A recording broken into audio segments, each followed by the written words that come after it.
Bonjour à tous et à toutes, ici Pharo Sadius, on se retrouve pour une nouvelle vidéo sur le nouveau DLC de Total War Pharaohs. Alors ma voix est un peu différente parce que je teste mon micro de rechange, parce que j'ai un autre micro qui est exactement la même marque que l'ancien, mais vu que mon ancien micro a de plus en plus de soucis, il y a de fortes chances qu'il risque de lâcher cette année, donc c'est pour ça que j'en profite pour tester ce micro.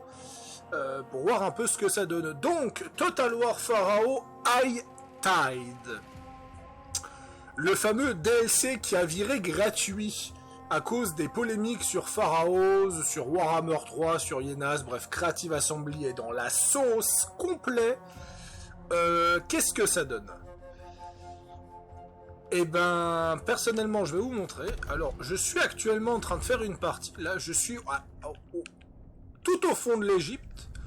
Alors, il faut savoir que les PL7 commencent ici, vers Megiddo, et j'ai tout simplement tracé mon pas à raser colonie sur colonie, à coloniser des petits villages avec le système d'avant-poste, je vous expliquerai ça, et j'ai fini par tracer jusqu'à raser les villes que je vois sur mon chemin, tranquillement. J'ai rasé Akhenaton qui a été reconstruite et qui a été re-rasée, et là, je crois... Non, ça va, il est de mon côté. Ça, c'est une ville que j'ai. Et on arrive un peu sur les territoires que je possède. Donc, là, j'ai décidé de prendre Khéops. Abandonner. Faudra que je reprenne ces territoires au moment voulu. Donc, j'ai fait deux campagnes. Deux campagnes en normal, avec les chars d'âne.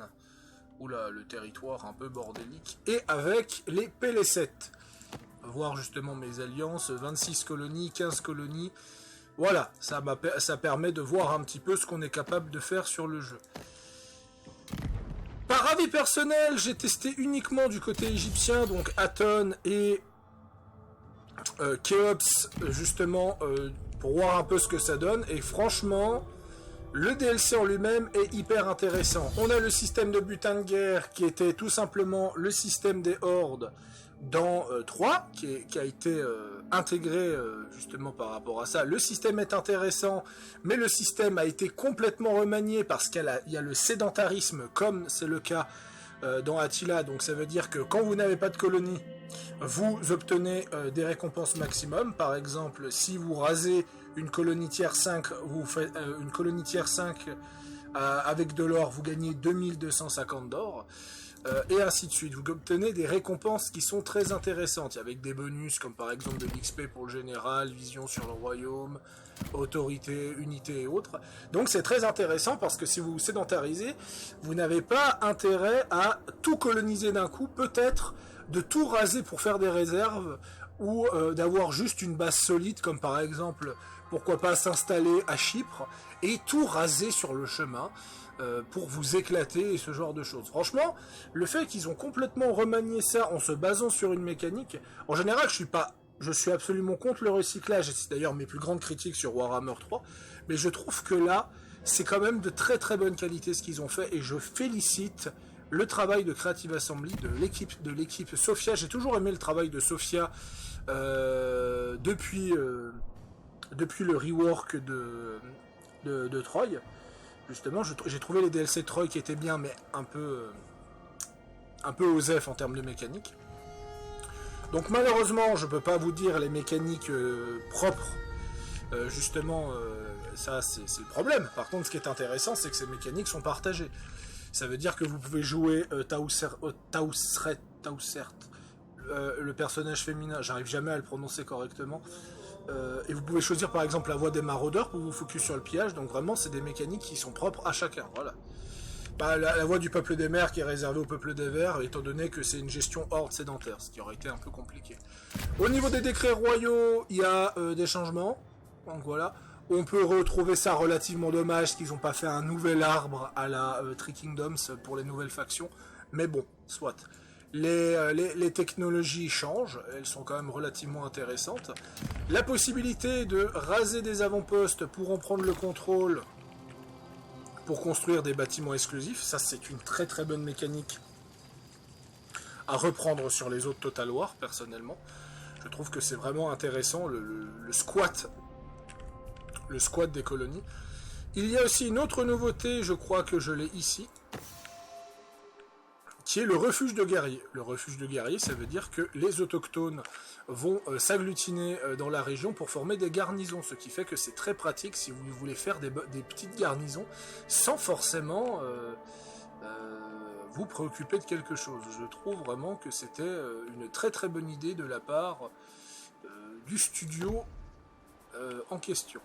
Les Shardan ont aussi des autres bâtiments, comme par exemple la convocation tribale qui booste les effets d'ordre, le palais royal tribal qui est un peu similaire au palais royal classique et autres, des administrations militaires pour booster le recrutement et ce genre de choses, et l'entrepôt qui booste de 50% la production de vos bâtiments de ressources. Après on a les bâtiments uniques comme par exemple l'assemblage de chars à bœuf pour les PL7 et l'harponnerie pour les Shardan.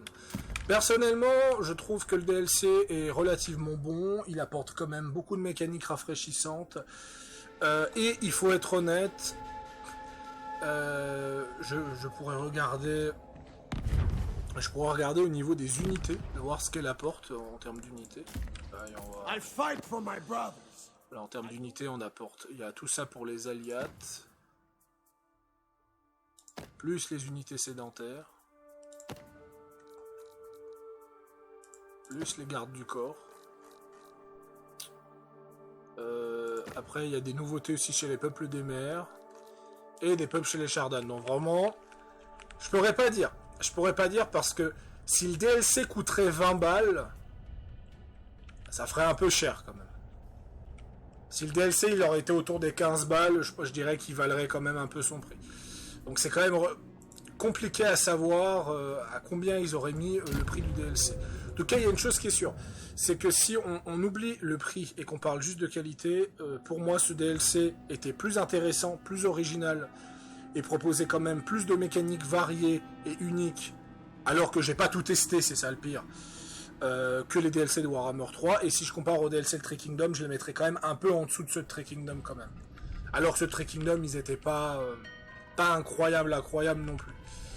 Donc le DLC est cool, il fait son taf, c'est pas ça qui va sauver Pharaohs, hein, clairement, parce qu'ils a fait des promesses, les promesses sont toujours pas là, l'agrandissement de la map, un système de succession, le retrait des seigneurs légendaires pour pouvoir les tuer.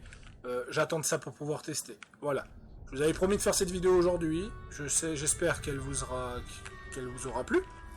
J'espère que la qualité du micro, n'hésitez pas à me faire des retours sur la qualité du micro. Pierre, je reprends l'ancien micro. C'est quand même pas évident de trouver justement avec mon matériel et autres. Bref, voilà. En tout cas, Pharaoh était une excellente expérience. Je regrette pas en tant que Total War.